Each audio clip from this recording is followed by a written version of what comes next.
Bienvenidos chiquillos a esta nueva clase de enfermería médico-quirúrgica del año 2020. Vamos a empezar a entrar en materia y para ello vamos a ver en esta oportunidad la atención de enfermería en el preoperatorio. Como muchos de ustedes no saben nada en relación a lo que son las cirugías o la medicina propiamente tal, vamos a partir con un poco introduciéndonos al tema a través de conocer los distintos tipos de cirugía y sus distintos objetivos, para de ahí pasar a ver cuál es el rol que tiene la enfermera o el enfermero en esta unidad, en el preoperatorio, antes de que ocurra la cirugía. Vamos a partir entonces revisando los tipos de cirugía y vamos a decir que vamos a partir diciendo que el arte y la ciencia de tratar enfermedades, lesiones y deformidades mediante la operación y la instrumentación es la definición clásica de cirugía. Las cirugías se vienen haciendo desde hace muchos años atrás, mucho más de lo que a lo mejor ustedes pueden pensar. En la Edad Media ya se hacían algunas cirugías. Vayan pensando para que se hagan la idea de la cantidad de personas que fallecían por infecciones asociadas a esa cirugía y esos ambientes poco salubres donde se realizaban. Para que la cirugía se lleve a cabo y se concrete de buena manera, necesita la interacción del paciente, el cirujano y la enfermera. Aquí hay tres actores que generalmente desde afuera se ven como por separado, pero si no tienen una buena relación y no interaccionan adecuadamente, en general es cuando tenemos problemas en este tipo de procedimiento. Las cirugías se pueden clasificar de distintos tipos, de distintas formas, pero en este momento vamos a revisar los objetivos o las cirugías de acuerdo a los distintos objetivos que podemos tener, que son las más comunes. La cirugía diagnóstica, por ejemplo, aquí ustedes pueden ver un pabellón donde hay un paciente, estos son laparoscopios, ¿ya? Y se está haciendo un procedimiento que permite a través de una cámara introducida por esta guía, visualizar por dentro qué es lo que pasa con ese paciente. Uno de los dos laparoscopios pone aire para poder inflar la cavidad y poder tener visual adentro. Y el otro lleva una microcámara con una lamparita que va a iluminar y nos va a permitir grabar todo lo que ocurre en esta pantalla. En este caso es una cirugía diagnóstica que probablemente puede ser una biopsia de ganglio linfático o una broncoscopía. Aquí no se aprecia bien qué es lo que es, pero básicamente se realizan para determinar la presencia y o extensión de alguna enfermedad, ¿ya? Estos aparatitos, aparte de poder ver, visualizar, ¿no es cierto?, con una cámara, tienen a través de este otro lado algunos instrumentos para cortar, retirar, etcétera, etcétera. La cirugía curativa es aquella que se realiza para la eliminación o reparación de alguna enfermedad. Por ejemplo, la extirpación de un apéndice perforado o de un quiste ovárico benigno. En este caso tampoco está muy claro qué es lo que se está sacando, pero ahí en la pinza ustedes ven que hay algo que se está retirando. Por lo tanto, probablemente sea una apendicitis y ese sea un apéndice un poco feo, ¿ya? Las cirugías curativas en general son bastante rápidas porque tienen ¿cómo se llama esto? Un objetivo bastante concreto. Las cirugías paliativas son aquellas que se realizan para el alivio de síntomas, pero que no permiten la curación de la patología. Por ejemplo, cortar la raíz de un nervio, una rizotomía, ya lo pueden buscar también para que puedan ir armando su vocabulario de palabras quirúrgicas, la rizotomía, para eliminar los síntomas de dolor, ¿no es cierto? Cuando el dolor es intratable a través de los fármacos, se puede realizar una rizotomía. No en todos los casos funciona, pero puede realizarse con ese fin. O para crear una colostomía para derivar una obstrucción intestinal que sea inoperable, ¿ya? Aquí en este caso se corta la parte descendente del colon y aquí ustedes ven que se hace una roseta hacia el abdomen y queda con una bolsa para colostomía. Y aquí está la porción antes de la cirugía y aquí está la porción después de la cirugía. Esto queda tal cual, así, adentro del paciente. Esto se cierra generalmente y esto queda abierto hacia la cavidad, hacia el medio externo, digamos. Las cirugías de tipo preventivo, vamos a tener, por ejemplo, la extirpación de una mola, ¿ya? Las molas, acuérdense que son embarazos o son fases del embarazo y cuando son patológicos, donde no hay un desarrollo claramente de un feto, sino que se sigue eh, reproduciendo una mola, se llama embarazo molar, no es que sea una muela, ¿ya? Sino que es una mola. Y ahí ustedes pueden ver la imagen, se ve como una mórula, como una mora, digamos, perdón, grande que ocupa la cavidad del útero, pero no se está desarrollando un feto. Por lo tanto, esta mola se tiene que extirpar. Y eso se hace de manera preventiva para evitar, ¿no es cierto?, que esa mola se vuelva maligna y que pueda producir algún tipo de quiste, que pueda llegar a producir algún problema mayor. También podemos considerar la extirpación del colon en un paciente con poliposis familiar para prevenir el cáncer. Un paciente que tiene una amplia historia de pólipos o divertículos, ¿ya? Con una historia familiar que es consistente con eso, habitualmente son aquellos pacientes que terminan con un cáncer de colon. Por lo tanto, es preferible extirpar esa porción del colon que está produciendo problemas para evitar el desarrollo futuro del cáncer. Existen las cirugías de tipo exploratorio que corresponden, nuevamente tenemos acá el laparoscopio, ya acá está la herramienta donde aquí se ve con mayor claridad, no sé si ustedes lo pueden apreciar, vamos a ampliar un poquito la imagen para que ustedes lo puedan ver. Ahí está el aparato óptico, digamos, con la luz y la cámara. Y acá a este otro lado está el instrumento que es el que va cortando y a través del intercambio de los distintos elementos, de las distintas puntas, ustedes pueden tener elementos para cortar, elementos para extraer o elementos también para suturar. ¿Ya? En este caso, esta es una laparotomía exploratoria donde lo que se quiere es ver, visualizar, ver visualmente, digamos, la naturaleza o la extensión de alguna enfermedad. Y para esto, para poder hacer este tipo de cirugía, se usa, se hace la introducción de un gas, ¿cierto? Que infla la cavidad abdominal o la cavidad que nosotros estamos explorando para poder tener una visual más completa de lo que estamos haciendo, ¿ya? Y ese gas es bastante molesto para los pacientes después. Ahí ustedes lo pueden ir revisando por su cuenta también.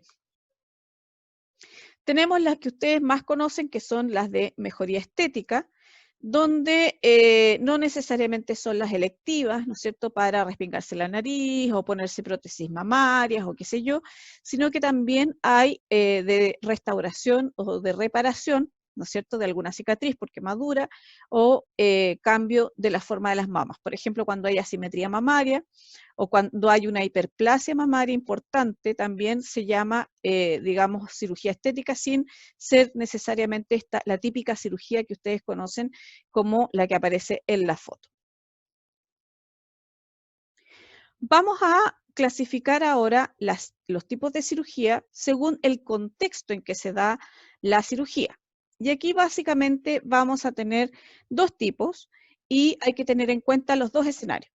Una que puede ser electiva y otra que puede ser de urgencia. La electiva, que es la que tenemos acá, la voy a ir agrandando para que no se me vayan perdiendo, ¿no es cierto? La electiva es aquella cirugía que está planeada y que está planificada con antelación. Por lo tanto, el paciente va preparado, sabe lo que se le va a hacer, se supone que ya pasó por el médico, hizo ¿cómo se llama esto? Su chequeo preoperatorio, por lo tanto, él ya tiene conciencia de lo que se le va a hacer. el paciente, por lo tanto, ya dio su consentimiento o hay un acuerdo con el paciente para realizar esta cirugía. Son cirugías habitualmente menos complejas por su periodo de preparación, ¿no es cierto? Está todo fríamente calculado, como dicen por ahí, y existe una relación previa entre el cirujano y el paciente. O sea, habitualmente el paciente es el que escoge el cirujano y además se conocen a través de varias consultas anteriores. Y la indicación surge luego de un amplio estudio y de algunos exámenes que se toma el paciente para poder realizarse esta cirugía.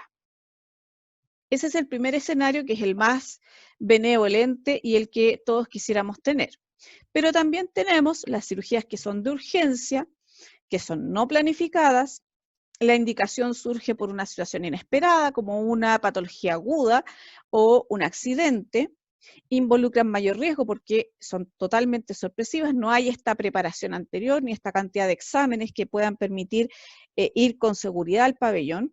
Son cirugías habitualmente complejas, a veces sin el conocimiento del paciente, solo de la familia. El paciente habitualmente está en un estado donde no puede dar su consentimiento y no necesariamente hay relación previa entre el cirujano y el paciente. Habitualmente se conocen a los días después que el paciente ya despierta. El contexto, como dice la lámina, en el que se produce un procedimiento quirúrgico, nos va a decir si este se va a realizar de forma segura y efectiva, ¿no es cierto? Y va a también estar influido por la complejidad de la cirugía, las complicaciones potenciales y el estado de salud general del paciente. Por ejemplo, si yo estoy hablando de un trasplante, ¿ya? Cuando un paciente se somete a un trasplante, del tipo que sea, médula, riñón, corazón, corazón-pulmón, pulmón, trasplante de hígado, etcétera, etcétera, etcétera, hay un largo proceso de preparación de ese paciente, donde está todo fríamente calculado, porque ese paciente es de alto riesgo. Por lo tanto, si el contexto es una cirugía programada, a pesar de que la cirugía sea compleja, el riesgo está relativamente controlado. Así y todo, siempre en una cirugía pueden existir complicaciones que no dependen, o sea, dependen de la ley de Murphy, como se dice, que son más bien de la mala suerte, y el estado de salud general con el que se enfrente el paciente a la cirugía. Por lo tanto, es sumamente importante que, por ejemplo, en el caso de los trasplantes, que es el caso que es más delicado y que ustedes lo pueden revisar por su cuenta también, se van a encontrar que ese paciente que está sometido que se va a someter a trasplante o que es candidato a trasplante, está permanentemente cuidando su estado de salud para poder, en el momento que salga el órgano o el donante, poder someterse a la cirugía sin mayores complicaciones. Por lo tanto, lo que es clave para saber y para un poco dar el pronóstico en relación a cómo se va a desenvolver el paciente en la cirugía y cuáles van a ser los resultados de esa cirugía, va a depender principalmente de la valoración que nosotros podamos hacer antes de la cirugía.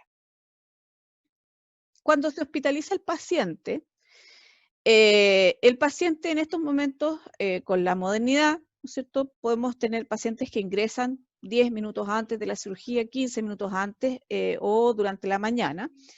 No necesariamente requieren exámenes previos porque ya tienen toda su batería de exámenes tomadas, a menos que tengan alguna patología crónica. Ahí generalmente se les pide un electrocardiograma, se les pide perfil lipídico, una glicemia, etcétera, etcétera.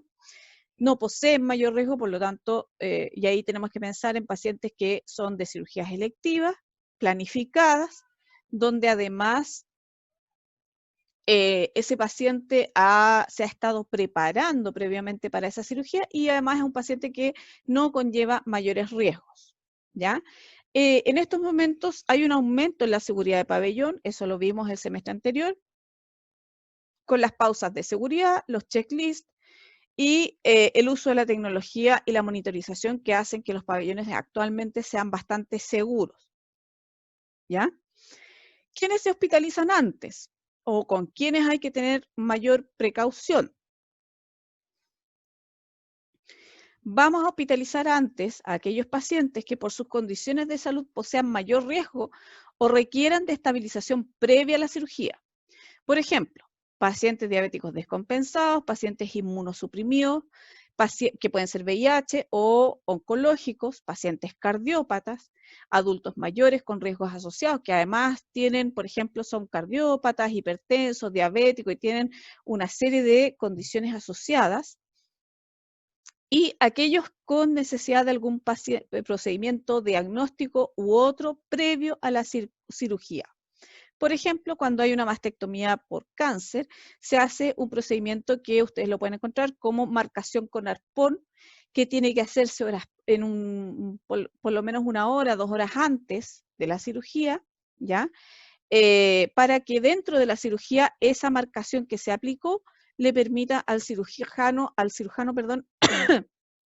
determinar hasta dónde puede extirpar los ganglios o hasta dónde debe extirpar los ganglios sin mayor riesgo. ¿Ya? Hay otro tipo de pacientes que ya son más complicados, como por ejemplo los que son de trasplante, ¿ya? También cuando son trasplantes programados, se hospitalizan antes, sobre todo cuando son de donantes vivos, ¿ya? También hay una suerte de estudios que se tienen que hacer previo a la cirugía propiamente tal. Existe un tipo de cirugía que es la cirugía mayor ambulatoria, que es la CMA. Se define entonces como CMA o cirugía mayor ambulatoria a toda aquella cirugía donde el paciente es dado de alta a las 2 horas posoperado, ¿ya? Eso es como regla general. En esta modalidad el paciente no se hospitaliza, llega a una unidad determinada, especialmente acondicionado para ello, que son unidades que no tienen camas, habitualmente son sillones, ¿no es cierto?, de estos Berger o algún otro tipo de camilla, ¿ya? Pero si el paciente se hospitaliza en forma transitoria, se clasifica como cirugía del día. Por ejemplo, si un paciente se le administró alguna sedación y el paciente no despertó a las 2 horas, sino que permanece con una sedación importante, no se puede ir al tiro a la casa, sino que queda hospitalizado en forma transitoria. Ahí ese paciente ya no dejaría de ser cirugía mayor ambulatoria, porque dejó de ser ambulatorio, sino que es una cirugía del día. Se utiliza preferentemente anestesia local o bloqueos de paquetes nerviosos. Vamos a tener una clase en relación a anestesia para que tengan claridad de cuáles son los tipos de anestesias que hay. Y los bloqueos de paquetes nerviosos son aquellos que se utilizan en las cirugías de extremidades, como por ejemplo las cirugías de mano, cirugías de hombro, etc. Es bastante preferida por los pacientes por su rapidez y porque requiere habitualmente de menor estudio para realizarla. Les voy a dejar de tarea que averigüen qué patologías son susceptibles de ser operadas bajo la modalidad de CMA. ¿Ya? Lo vamos a dejar como una pequeña tareita y lo vamos a plasmar en un Padlet. Ya les voy a explicar cómo lo vamos a hacer. Pasemos entonces a la atención de enfermería. Para tener un poco más de claridad cuál es la atención de enfermería que nosotros tenemos que realizar para poder, digamos, cuidar a nuestros pacientes durante este proceso prequirúrgico. Recuerden que estamos previos a la cirugía, el paciente no ha entrado a pabellón todavía. La enfermera de cirugía o enfermero de cirugía, aquí el profesional de enfermería de cirugía, tiene que tener algunas características particulares, ¿ya?, para poder desempeñarse en esa unidad. En primera instancia debe poseer algunos conocimientos específicos relacionados con la unidad donde se desempeña, ¿no es cierto? Y aquí vamos a tener, si es que, diferencias entre la atención de enfermería en cirugía mayor ambulatoria, cirugía menor, pabellones de quemado, cirugía oncológica, cirugía de trasplantes, etcétera, etcétera, etcétera. Debe tener habilidades para reconocer a los pacientes de riesgo e identificar también los riesgos potenciales a los que puede estar expuesto un paciente por su propia condición o sus hábitos. Y aquí tenemos que ser abiertos, ¿ya? No solo el tabaquismo, el alcohol, sino que también el uso de drogas y algunos medicamentos naturales que pueden ser contraproducentes para las cirugías. Debe ser capaz de establecer una comunicación efectiva con el paciente y la familia. Y el apoyo espiritual cobra gran importancia en el preoperatorio. ¿Por qué? Cuando yo les hablaba de los servicios clínicos, les comentaba, ¿no es cierto?, que este ambiente hospitalario produce un gran estrés, tanto para adultos como para niños, ¿ya? Aquí vamos a hablar indiferenciado si es adulto o niño, pero básicamente cada persona que va a una cirugía pasa por un periodo importante de estrés. Por lo tanto, la claridad, la explicación que le puede dar el profesional de enfermería, el apoyo espiritual, digamos, la calma que le puede entregar es sumamente importante y es una parte que no debemos olvidar al realizar nuestra atención de enfermería. ¿Cuáles son los conocimientos requeridos para poder trabajar en este tipo de unidades? De la naturaleza de la enfermedad, ¿no es cierto?, que requiere cirugía y cualquier enfermedad coexistente, o sea, tiene que saber de medicina como de cirugía, debe identificar la respuesta de cada paciente al estrés de la cirugía, estar atentos porque uno no sabe qué es lo que puede hacer ese paciente bajo estrés, debe valorar los resultados de las pruebas diagnósticas preoperatorias apropiadas, exámenes de laboratorio y pruebas diagnósticas, o sea, saber interpretar exámenes, resultados de exámenes, debe considerar los cambios corporales y los riesgos y las complicaciones potenciales relacionados con el procedimiento quirúrgico y cualquier problema médico coexistente. Por lo tanto, no es cosa de llegar y entrar a una unidad quirúrgica, lo mismo que a una unidad médica, ¿ya? Hay que tener ciertos conocimientos, manejarse bastante bien con pruebas diagnósticas y exámenes de laboratorio, resultados, ¿ya? Y también entender muy bien cómo se maneja el paciente bajo estrés. Hay que tener en cuenta, ¿no es cierto?, habitualmente el profesional de enfermería, y esto es sumamente importante, que recibe al paciente no va a ser el mismo que lo atienda en el preanestésico o en el intraoperatorio o en su recuperación. Recuerden que son profesionales, son unidades distintas, por lo tanto, nuestro paciente va a ir pasando de mano en mano. Y por lo mismo es sumamente importante que esa enfermera que lo recibió en primera instancia, que lo siguió atendiendo en el preanestésico, que los atiende en el intraoperatorio o en recuperación y que lo recibe de vuelta de la cirugía, sea sumamente prolija con los registros clínicos, porque si no, no vamos a tener claridad de qué fue lo que se hizo, cómo se hizo o cuáles son los riesgos que pudiera tener ese paciente de lo que haya declarado en el chequeo preoperatorio, ¿ya?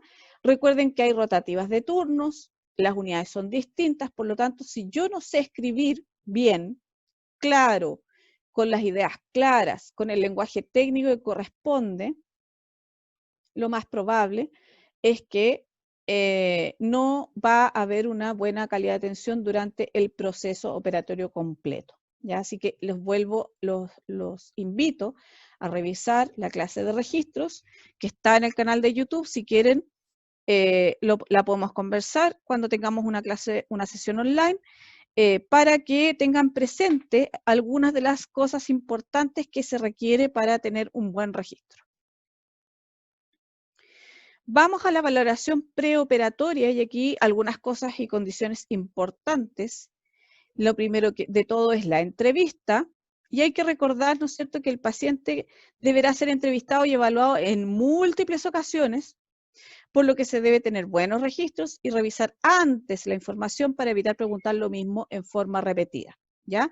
Una de las grandes reclamos que tienen los pacientes hacia los distintos profesionales que los atienden son que ya le hicieron esa pregunta, que por qué no revisan lo que está escrito, ¿ya? Efectivamente hay preguntas que se tienen que hacer varias veces porque se tiene que chequear esa información a lo largo del proceso, pero hay otra información que puede quedar bien registrada, ¿ya? Por lo que no es necesario preguntar y repreguntar lo mismo en forma repetida. Nuevamente, los registros clínicos son sumamente importantes. La entrevista preoperatoria o checklist de ingreso, ¿no es cierto?, es la primera entrevista que debe realizarse en la consulta del médico o al ingresar a la unidad de hospitalizado, ¿ya? Habitualmente hay formularios bastante completos en las unidades quirúrgicas, Y básicamente debe obtenerse datos generales acerca de la historia del paciente, como por ejemplo antecedentes mórbidos, antecedentes quirúrgicos relevantes, tratamientos actuales, tratamientos anteriores, alergias y otros relevantes para la cirugía. Generalmente los antecedentes quirúrgicos, la gente, y en los mórbidos también, la gente no habla de cosas importantes. Por ejemplo, sí, en realidad tuve una cesárea y tuve problemas con la anestesia, eso es importante. Sí, en realidad a veces me duele la cabeza y parece que tomo algunos medicamentos, eso también es importante. Chequear si el paciente realmente es hipertenso, porque muchas veces los pacientes no saben que son hipertensos. Y cuando son adultos o adultos mayores o niños, es importante hacer este checklist con algún acompañante que maneje, ¿no es cierto?, sus medicamentos en forma habitual. Los objetivos de la entrevista preoperatoria son 4. Obtener información de la salud del paciente, la salud actual, ¿ya?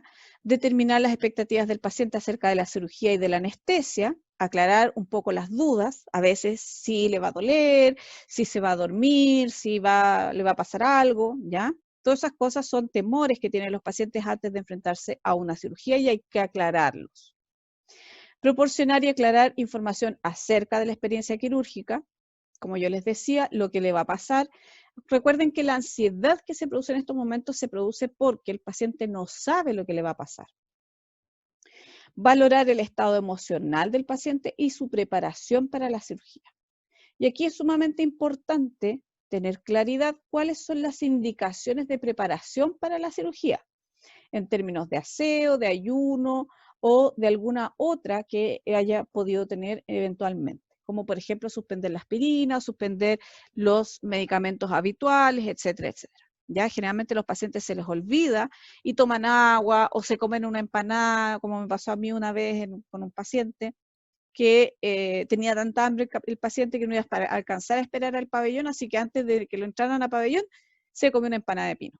Hasta ahí nomás le llegó la cirugía, por supuesto que no se lo pudo operar y se le devolvió para su casa con todo lo que eso significa. La enfermera también puede asegurarse de que el formulario de consentimiento informado para la cirugía haya sido adecuadamente firmado por el paciente. El tema del consentimiento informado es un temón, ¿ya? En general, les voy a tratar de hacer una clase de consentimiento informado de lo práctico, si es que me alcanza el tiempo, pero básicamente lo que no debe ocurrir es que sea responsabilidad de la enfermera que el paciente firme. La enfermera tiene que chequear, asegurarse que el formulario haya sido firmado. Para que ese formulario sea firmado, se tiene que seguir un procedimiento de consentimiento informado que es bastante más complejo que entregarle un papel y decirle firme ahí para que yo lo pueda operar, ¿ya? Les voy a dejar por ahí alguna cosa para que lo puedan revisar. La entrevista permite al paciente aclarar dudas respecto a la cirugía, expresar los temores que tiene y crear una mejor relación enfermera-paciente. Generalmente cuando uno lo hace bien, el paciente a uno le pregunta, señorita, ¿y usted va a estar cuando yo vuelva del pabellón? Y esa pregunta a veces se puede contestar que sí, otras veces no se puede contestar que sí porque va a depender de los turnos, los horarios. Pero eso ya nos indica, ¿no es cierto?, que hicimos un buen trabajo dándole cierta confianza al paciente. También nos va a permitir disminuir los riesgos intraoperatorios al conocer lo más completamente posible los antecedentes del paciente, pero no basta con conocerlos si es que no se registran de manera adecuada. Existe lo que se llama el checklist preoperatorio, ¿ya? Que este es más o menos general y bastante transversal para todas las cirugías, y se pregunta específicamente en relación al ayuno, mayor a 8 horas para todas las cirugías, ayuno mayor a 12 horas para cirugías mayores o digestivas, y ayuno significa no agua y no comida. Y esto era un poco lo que yo les contaba con este paciente que se zampó una empanada de pino antes de entrar a pabellón. Claro, porque para él ayunar era dejar de comer un par de horas nomás, pero no estar en ayuna, digamos. Hay que dejar bien claro que es no agua, no comida. verificar los medicamentos ingeridos, ¿no es cierto? Y si había alguna suspensión de medicamentos como aspirina o anticoagulantes, de acuerdo a la indicación, si realmente el paciente lo suspendió, ¿ya? Si dice, ay, me dolía la cabeza y me tomé una aspirina en la mañana, se suspende la cirugía, ¿ya? Resultados de exámenes, que estén los resultados de exámenes, estén en la ficha, ordenados, que las placas de rayo estén, o los discos de rayos, en general ahora está todo en línea, y desde el mismo pabellón pueden acceder a los valores de exámenes, a las placas de rayos, si se los tomó en el mismo centro asistencial. Esto que es crítico y es sumamente importante, la pulsera de identificación que nos va a permitir evitar errores como mala identificación de paciente.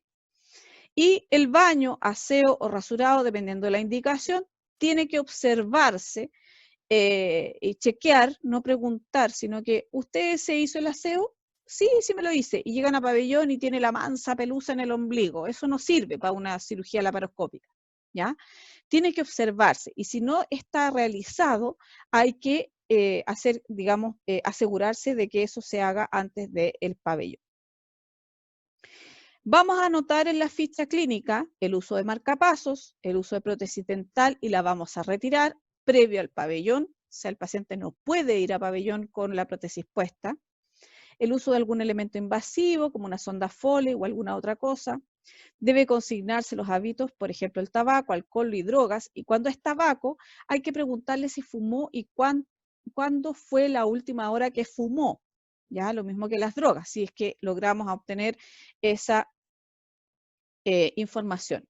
Y las alergias, no solo se preguntan las alergias a medicamentos, sino que también a los alimentos, ya que hay algunas alergias que se llaman las alergias cruzadas, donde son indicativas, por ejemplo, las alergias de alimentos a que eventualmente pudiera tener alergia a algún medicamento.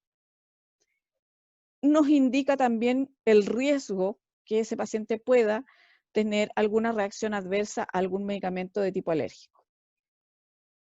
Cosas importantes. Y esto tienen que ustedes revisarlo personalmente cuando estén en pabellón o digamos, en las unidades prequirúrgicas.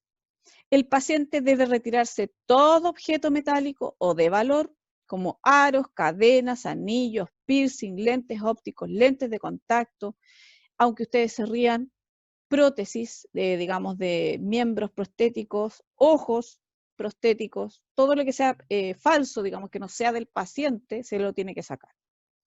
El paciente debe ingresar a pabellón con la ropa proporcionada por el centro, que es bata clínica, calzón de malla, ¿no es cierto?, botas y gorro, y eso va a ir dependiendo de cada lugar, pero básicamente no puede ingresar con calzoncillos propios o con calcetines, por ejemplo, que ha pasado, que han devuelto una bolsa con calcetines de pabellón, no tiene mucho sentido. Esta es una hoja de registro de admisión a la sala preoperatoria, donde se hace un checklist nuevamente, si es que tiene, por ejemplo, la ficha completa, la pulsera de identificación, la evaluación preanestésica, el consentimiento quirúrgico, el consentimiento anestésico, el ayuno desde la fecha y horas, la demarcación quirúrgica, si es que tiene tricotomía, que es el corte de vello, los exámenes de laboratorio, exámenes radiográficos, si tiene electrocardiograma, si se retira las pulseras, prótesis, dentaduras, lentes y ropas íntimas o calzoncillos, qué sé yo. Y aquí está lo que se chequea en la pausa de seguridad, que es el time out, ¿no es cierto?, que se hace en la sala quirúrgica, en voz alta, en presencia del cirujano y de los anestesiólogos, y que además, en general, lo hace la enfermera, y la enfermera es la que registra. Y lo que hay que repreguntar ahí, ya lo vimos el año pasado, pero lo recordamos un poco, si es el paciente correcto, verificar la identificación del paciente con el nombre completo o número de la ficha, procedimiento correcto, hay que chequear en la ficha clínica y el procedimiento agendado, lugar correcto, lugar que esté demarcado de acuerdo al procedimiento que está agendado, si es que se le administró el antibiótico por protocolo, ¿no es cierto?, que a veces se administran para evitar alguna infección intraoperatoria. Si es alérgico, que esté alergias, ¿no es cierto?, que hayan sido expresadas por el paciente, el riesgo de pérdida sanguínea, y que pueda estar identificado por una cirugía sin aviso quirúrgico, ¿ya? Equipamiento, materiales y los medicamentos que sean los correctos, de acuerdo a lo que se va a hacer por el equipo médico, la documentación que sea la correcta, la anamnesis, el examen físico, la evaluación preanestésica, el consentimiento informado, el consentimiento anestésico, los exámenes complementarios y el posicionamiento correcto de acuerdo con el procedimiento a realizarse. Eso es básicamente lo que ustedes van a registrar en, digamos, antes de una cirugía y que es importante que lo tengan presente, ¿ya? Esto es como para partir con atendiendo a nuestra paciente. Vamos a seguir el proceso. En la próxima clase vamos a ver la atención intraoperatoria, donde vamos a hablar de los pabellones quirúrgicos y vamos a hablar de las generalidades de anestesia, como para que ustedes también puedan entender cuáles serían las acciones de enfermería que ustedes debieran realizar frente a este tipo de pacientes. Así que los voy a dejar hasta aquí y nos vamos a ver en la próxima clase.